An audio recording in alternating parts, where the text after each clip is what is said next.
Bismillahirrahmanirrahim. Assalamualaikum warahmatullahi wabarakatuh. Waalaikumsalam warahmatullahi wabarakatuh. Waalaikumsalam warahmatullahi wabarakatuh.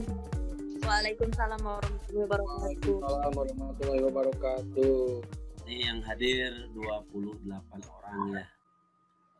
Mata kuliah fisika dasar dan kimia. Saya akan membahas tentang gas mulia dan halogen. Golongan 8A dan 7A ya. 8A itu gas mulia dan 7A adalah halogen. Di sini saya akan menjelaskan tentang kelimpahan unsur-unsur gas mulia dan halogen, kemudian menjelaskan sifat-sifat unsur gas mulia dan halogen. Jadi ada dua subpokok bahasan ya dari gas mulia dan halogen yang akan saya jelaskan. Golongan 8A atau biasa disebut dengan gas mulia dan 7A itu disebut dengan golongan unsur halogen ya. Kemudian gas mulia kita akan membahasnya dari segi golongan dan periode. Jadi dalam satu golongan itu semakin ke atas, artinya indikatornya dari bawah ke atas. Kemudian untuk periode dari kiri ke kanan atau dari 7A ke 8A. Itu berlaku jari-jari atomnya itu semakin kecil. Kedua, keelektronegatifannya itu semakin besar. Ketiga, energi ionisasinya semakin besar. Yang keempat, afinitas elektronnya juga semakin besar. Ini berlaku untuk golongan 7A dan 8A. Nah, dalam tabel periodik unsur, periode itu dari kiri ke kanan. Ini ya. Jadi kalau 7A dan 8A, fluor dan neon. Dari fluor ke neon dari kiri ke kanan. Kemudian dalam satu golongan dari bawah ke atas, dari astatin sampai ke fluor. Jadi ini yang tadi ya, untuk jari-jari atom, keelektronegatifan, energi ionisasi, dan afinitas elektronnya. Kemudian pertama kita bahas tentang sifat unsur golongan gas mulia ya. Pertama sifat periodik unsur golongan gas mulia, yang kedua sifat fisika gas mulia, yang ketiga sifat kimia unsur golongan gas mulia. Untuk sifat periodik unsur gas mulia, apa itu yang dimaksud dengan gas mulia? Gas mulia merupakan unsur yang stabil. Kenapa dikatakan stabil? Nanti kita lihat dari elektron valensinya ya. Jumlah elektron kulit terluar. Untuk gas mulia sukar bereaksi dengan unsur lain dan sukar menerima atau melepas elektron. Nah, dengan elektron valensi yang sudah penuh, maka unsur gas mulia sangat sukar menerima elektron. Kenapa sangat sukar untuk menerima elektron? Karena pada gas mulia elektron valensinya itu sudah terisi penuh. Nah, ini dapat dilihat dari harga afinitas elektronnya ya, yang rendah. Kemudian kestabilan unsur golongan gas mulia menyebabkan unsur ini sukar membentuk ion. Ya, artinya sukar melepas atau menerima elektron karena tadi elektronnya udah penuh di elektron valensinya. Jadi dia cenderung lembam lah kalau dalam istilah fisika. Jadi mempertahankan dirinya pada posisi stabil. Untuk sifat periodik unsur gas mulia ya, dengan konfigurasi elektron yang sudah penuh, gas mulia termasuk unsur yang stabil. Oke ya, jadi dia sukar bereaksi dengan unsur lain. Kenapa gitu kan ya? Kita lihat grafiknya, tabel berikut ini. Kita lihat tabel berikutnya ya. Jadi gas mulia itu terdiri dari helium, neon, argon, kripton, xenon, radon ya. Kalau menyingkatnya dengan jembatan keledai, Heneng, Ari Kuring, Sigarano. Ini dari atas ke bawah ya. Kita lihat jari-jari atom, energi ionisasi, dan afinitas elektronnya ya. Nah, untuk gas mulia, jari-jari elektron dari helium sampai ke radon, ini terjadi peningkatan gitu kan, atau kenaikan jari-jari atom. Jadi semakin ke bawah, jari-jari atom semakin besar. Begitu juga dengan energi ionisasi ya. Dari 2600 untuk helium, radonnya 1000. Berarti terjadi penurunan ya. Jadi energi ionisasi pada gas mulia dari atas ke bawah terjadi penurunan. Dan untuk afinitas elektronnya kita lihat dari 0,1 naik ke 9,7. Artinya untuk afinitas elektron gas mulia ini dari atas ke bawah terjadi kenaikan. Oke, untuk sifat periodik unsur gas mulia. Sifat periodik unsur gas mulia untuk unsur helium itu nomor atomnya 2, konfigurasi elektronnya berarti berada pada kulit es ya, terisi penuh ya, 2 elektron atau sepasang elektron. Untuk neon ini nomor atomnya 10 ya. Maka kulit terluarnya terisi pada kulit S dan P. S-nya 2, P-nya 6. Artinya S-nya maksimum di kulit S itu kan 1 pasang. Sedangkan pada kulit P itu terisi 3 pasang atau 6 elektron. Begitu juga untuk argon ya, 18. Nah, kenapa dikatakan gas mulia ini unsur 8A? Nah, kita lihat karena elektron valensi terluarnya itu 8 semua ya. Nah, ini 6 dan 2, 4S dan 4P. 8 ya. Kenapa di golongannya masuk golongan A? Karena berakhir di kulit S atau kulit S dan V. Saya mengulang. Jadi kalau berakhir di kulit D itu masuk kepada golongan B gitu ya. Karena ini semua berakhir di kulit S dan P, kecuali helium hanya di kulit S. Hanya dia dikatakan golongan 8. Kita lanjut. Sifat lainnya ya. Untuk gas mulia, pertama tidak berwarna, tidak berbau, tidak berasa, dan sedikit larut dalam air. Kemudian sifat kedua, dia mempunyai elektron valensi 8, ya, atau elektron terluarnya itu 8, dan khusus untuk helium, elektron valensinya 2. Ya. Maka ini gas mulia bersifat kekal dan diberi valensi 0. Nah, molekul-molekulnya terdiri dari satu atom ya, atau kita biasa menyebutnya dengan monoatomik. Untuk titik didihnya, nah, kita lihat dari helium sampai radon. Berarti dari atas ke bawah. Ini untuk titik didih terjadi kenaikan suhu ya dari 4,2 sampai ke 211. Artinya titik didihnya dari helium ke sampai radon itu terjadi peningkatan. Atau dari satu golongan untuk gas mulia dari atas ke bawah ini terjadi kenaikan. Begitu juga dengan titik lelehnya. Ada yang unik, kalau kita konversi dalam derajat Celcius titik didihnya, kita lihat helium ini akan mendidih pada suhu minus 268,8 derajat Celcius. Sedangkan untuk radon minus 62. Jadi bisa disimpulkan ya, ini kalau begini, ini berarti suhunya sangat dingin ya. Bayangkan aja ya, titik lebur air itu di 0 derajat Celcius ya. Dan titik bekunya biasanya air membeku menjadi es ya di bawah minus 5 derajat Celcius. Nah, di sini titik didih ya untuk gas mulia. Oke. Untuk pembuatan dan reaksi gas mulia ya. Mulia dapat diperoleh dari pendinginan udara cair secara bertahap atau biasa disebut dengan destilasi bertingkat ya. Sebab titik didih komponennya bervariasi. Contoh, argon secara khusus dapat diperoleh dari reaksi udara dengan karbid. Jadi contoh reaksinya CaC2 plus nitrogen menghasilkan CaCN2 plus karbon. Oke. Untuk 2 CaC2 plus oksigen itu menghasilkan 2 CaO plus 4 karbon. Ini kalau membutuhkan oksigen, ini terjadi reaksi pembakaran. Kemudian untuk CaO plus karbon dioksida itu menghasilkan CaCO3. Nah, sisanya adalah argon dan gas mulia lainnya. Oke ya. Untuk helium dapat diperoleh dengan jalan pemisahan dari gas alam. Kenapa? Karena sumber gas alam tertentu terdapat helium dalam jumlah tidak terlalu rendah. Sedangkan untuk radon sendiri ya, itu terdapatnya dalam rongga-rongga batuan uranium yang berasal dari peluruhan radium. Sehingga reaksinya untuk peroleh radon jadi radium ini terurai menjadi radon dan helium. Ini dasar ya. Sifat kimia ya unsur gas mulia. Untuk bilangan oksidasinya plus 2 itu senyawa xenon fluorida ya. Untuk penampakannya dia berbentuk kristal tak berwarna. Suhunya itu 129 derajat Celcius. strukturnya linear. Oke.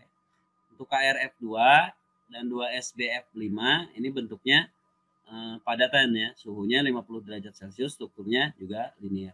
Begitu juga untuk ladon fluorida, ya, dia tidak memiliki bentuk ya dan suhu, tapi strukturnya itu linear. Oke. Untuk bilangan oksidasi plus 4, xenon XeF4 ini kristal tak berwarna, suhunya 117 derajat, segi 4 datar.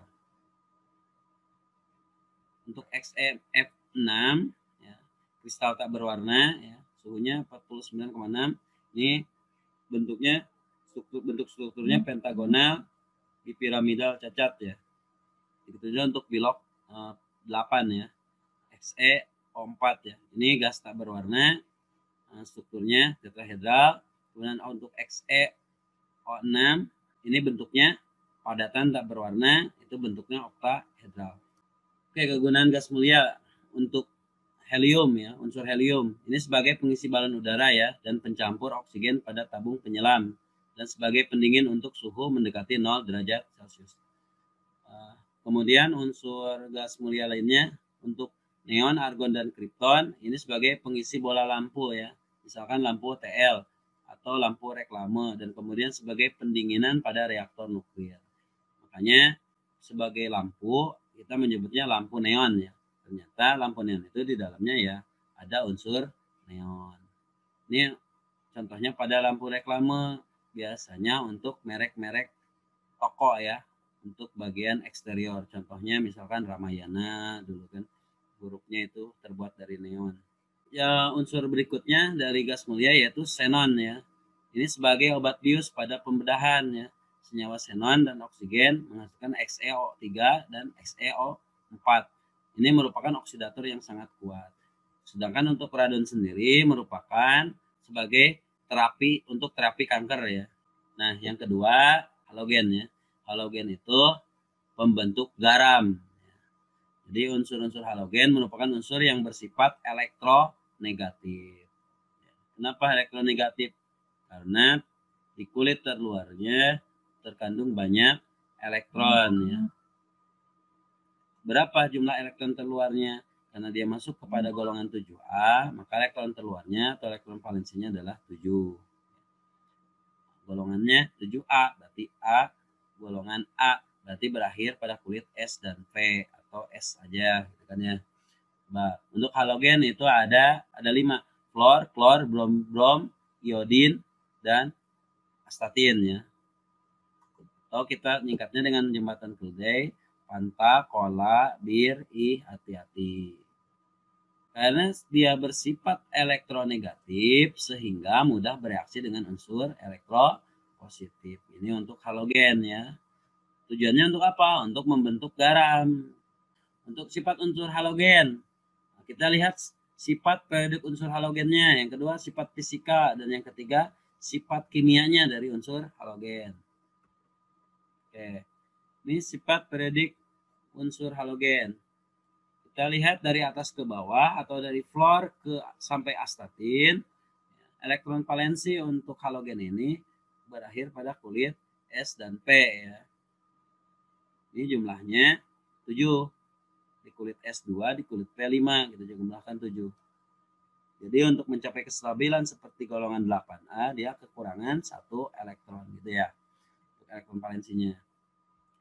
Kemudian untuk jari-jari atomnya dari atas ke bawah kita lihat nilainya bertambah. Berarti jari-jari atom dari fluor sampai astatin atau dari atas ke bawah ini semakin meningkat. Begitu juga dengan keelektronegatifannya kita lihat. Nah, dari atas ke bawah ini semakin berkurang. Artinya keelektronegatifan untuk halogen dari fluor sampai astatin atau dari atas ke bawah ini berkurang ya. Nah, untuk energi ionisasinya ini order ribuan ya, order 1000, order ribuan.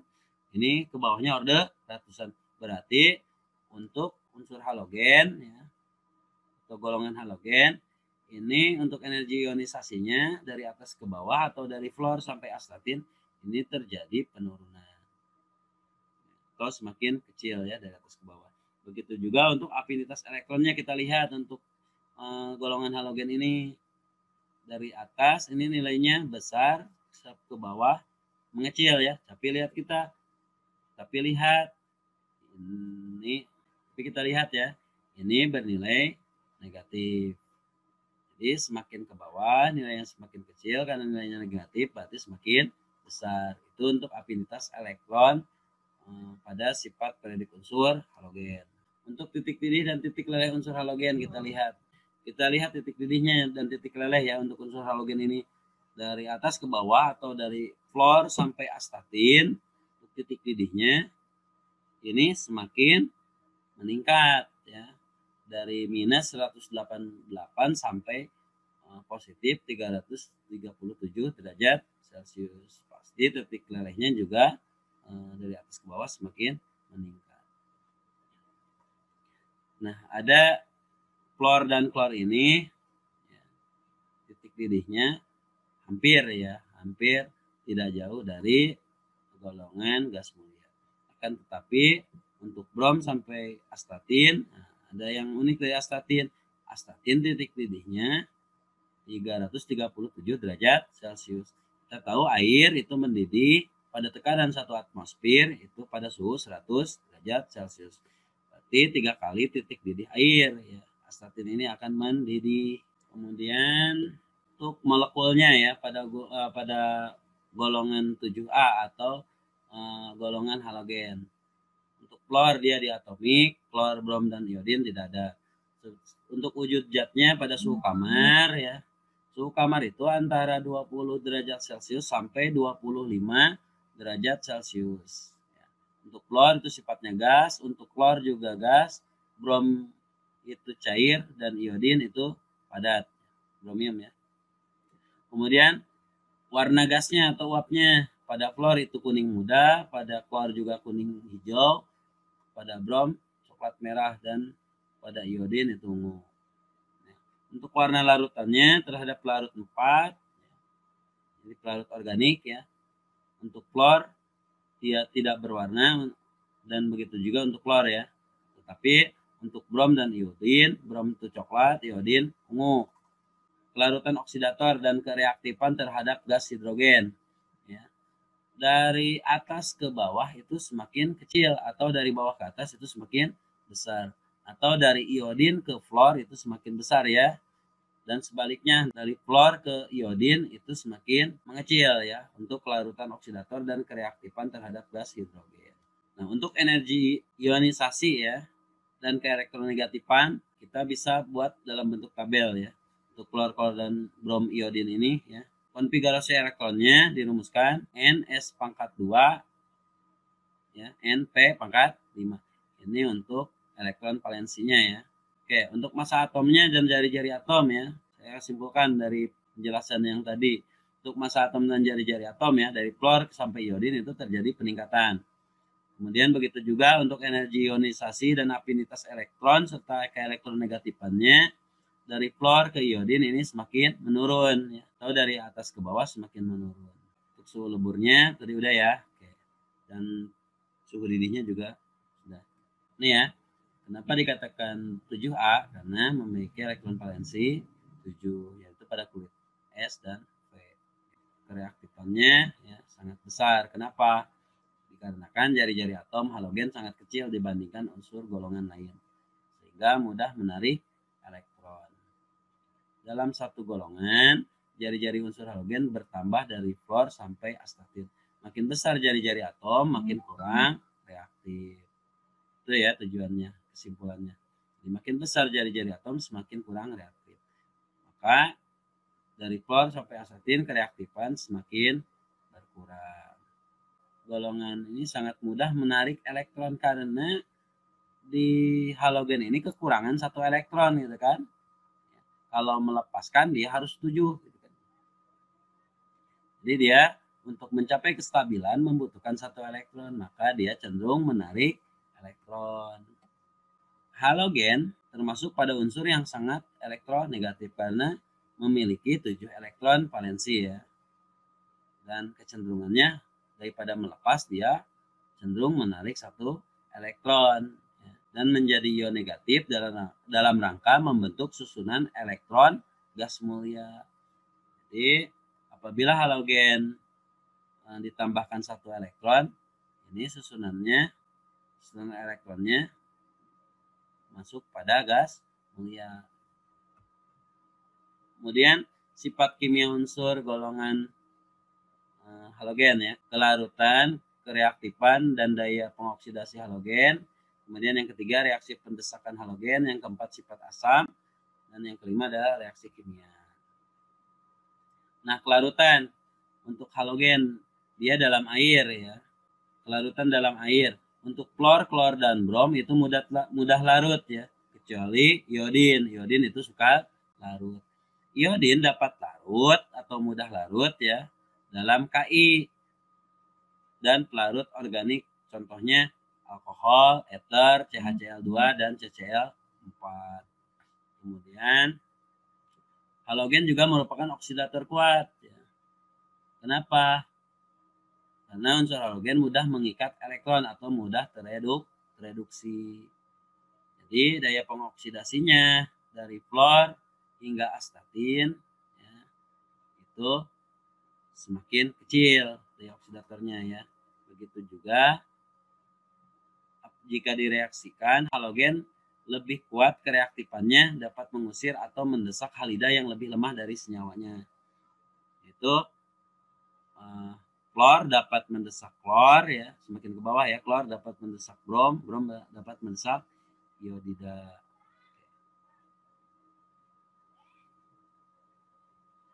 Reaksi pada halogen, contoh fluorida ya.